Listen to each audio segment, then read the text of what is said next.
Hello everyone, welcome to my channel maths vibe. So आज हम discuss करेंगे 7 June 2023 का लीनियर अलजेब्रा का पार्ट सी का क्वेश्चन है। क्वेश्चन आईडी है 704073। Let V be a finite dimensional vector space and T1 and T2 be two linear nilpotent operator. V हमें कोई फाइनाइट डायमेंशनल वेक्टर स्पेस दिया गया है और जो T1 T2 है वो हमारे लीनियर नीलपोटेंट ऑपरेटर है।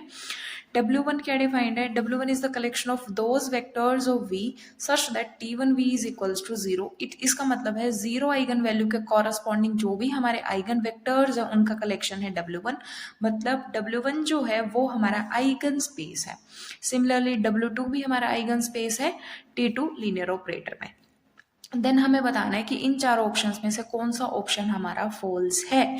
सो वन बाय वन हम डिस्कस करते हैं। सबसे पहले फर्स्ट ऑप्शन में कहा कि इफ T1 T2 के सिमिलर है, जब T1 हमारा T2 के सिमिलर है तो यहाँ से हमें क्या पता चला कि जो कैरेक्टरिस्टिक पॉलिनोमियल होगी T1 की वो इक्वल होगी characteristic of T2। Then minimal polynomial हमारी T1 की इक्वल होगी मिनिमल पॉलिनोमियल ऑफ T2। जब दो ट्रांसफॉर्मेशन एक दूसरे के आइसोमॉर्फिक होती हैं, सिमिलर होती हैं, तो उनकी जो ज्योमेट्रिक मल्टीप्लिसिटी होती है वो भी हमारी सेम होगी। मतलब geometric multiplicity of eigen value under T1 is equals to geometric multiplicity of eigen value under T2।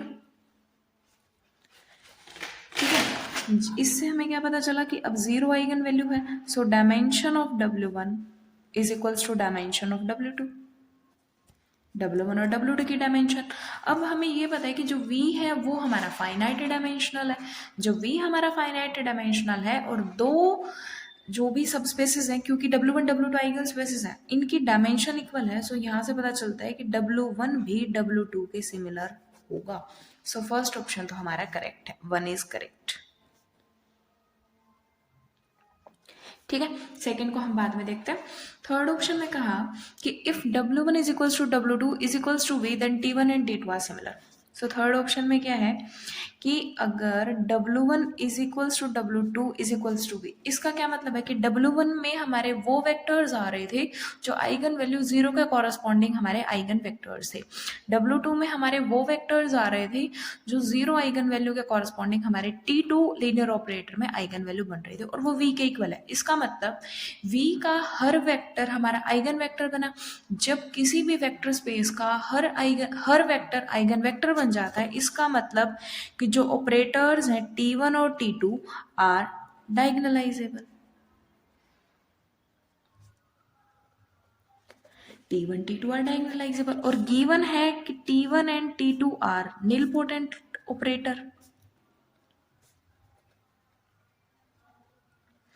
कोई भी ऑपरेटर अगर डायगोनलाइजेबल भी है, नीलपोटेंट भी है, तो पॉसिबिलिटी एक ही है कि T1 भी जीरो ऑपरेटर है, T2 भी जीरो ऑपरेटर है।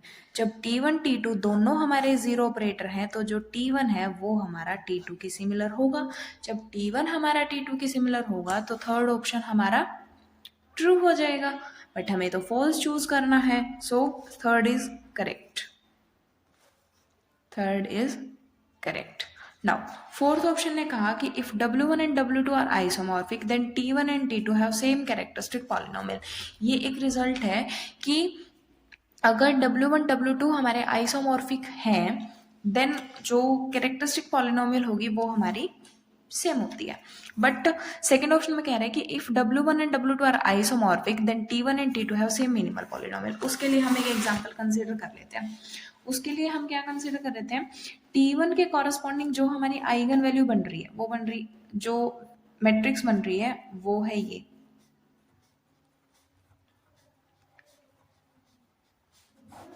फोर क्रॉस फोर की मैट्रिक्स है और ब्लॉक है ये। एक हमारा 3x3 का ब्लॉक है, एक हमारा 1x1 का ब्लॉक है। और T2 कंसीडर कर लेते हैं हम 0 1 0 0 0 0 0 0 0 0 1 0 0 0 0 1 एंड 0 0। ये हम 2x2 का कंसीडर कर लेते हैं। दोनों ही मैट्रिसेस में क्या है, इसमें जो आइगन वेक्टर्स बनेंगे ना, नंबर ऑफ आइगन वेक्टर्स वो हमारे 2 हैं, इसमें भी नंबर ऑफ आइगन वेक्टर्स हमारे 2 है, नंबर ऑफ आइगन वेक्टर्स 2 है, आइगन वैल्यूज तो हमें पता है 0 0 है। इसके केस में जो हमारी मिनिमल पॉलिनोमियल है वो है लैम्डा क्यूब, इसके केस में जो मिनिमल पॉलिनोमियल है वो है हमारे लैम्डा स्क्वायर। ये दोनों के दोनों जो T1 T2 हैं वो हमारे जो इनके कॉरस्पॉन्डिंग जो हमारे आइगन वेक्टर्स बन रहे हैं वो हमारे आपस में सिमिलर होंगे, क्योंकि नंबर ऑफ आइगन वेक्टर्स हमारे 2 हैं और v जो है वो हमारा फाइनाइट डायमेंशनल है, तो W1 W2 आइसोमॉर्फिक हो गए, W1 W2 आइसोमॉर्फिक हो गए। बट जो इनकी मिनिमल पॉलिनोमियल है, एक केस में लैम्डा क्यूब है, सेकंड केस में हमारी लैम्डा स्क्वायर है, सो इनकी मिनिमल पॉलिनोमियल सेम नहीं है। बट सेकंड ऑप्शन में हमें बोला गया कि if W1 W2 are isomorphic then T1 and T2 have same minimal polynomial।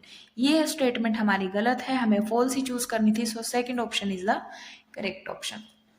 इस केस में भी जो हमने एग्जांपल कंसीडर किया कि इस केस में जो कैरेक्टरिस्टिक पॉलिनोमियल है वो लैम्डा 4 ही है, इसके केस में भी जो कैरेक्टरिस्टिक पॉलिनोमियल है वो हमारी लैम्डा 4 ही है।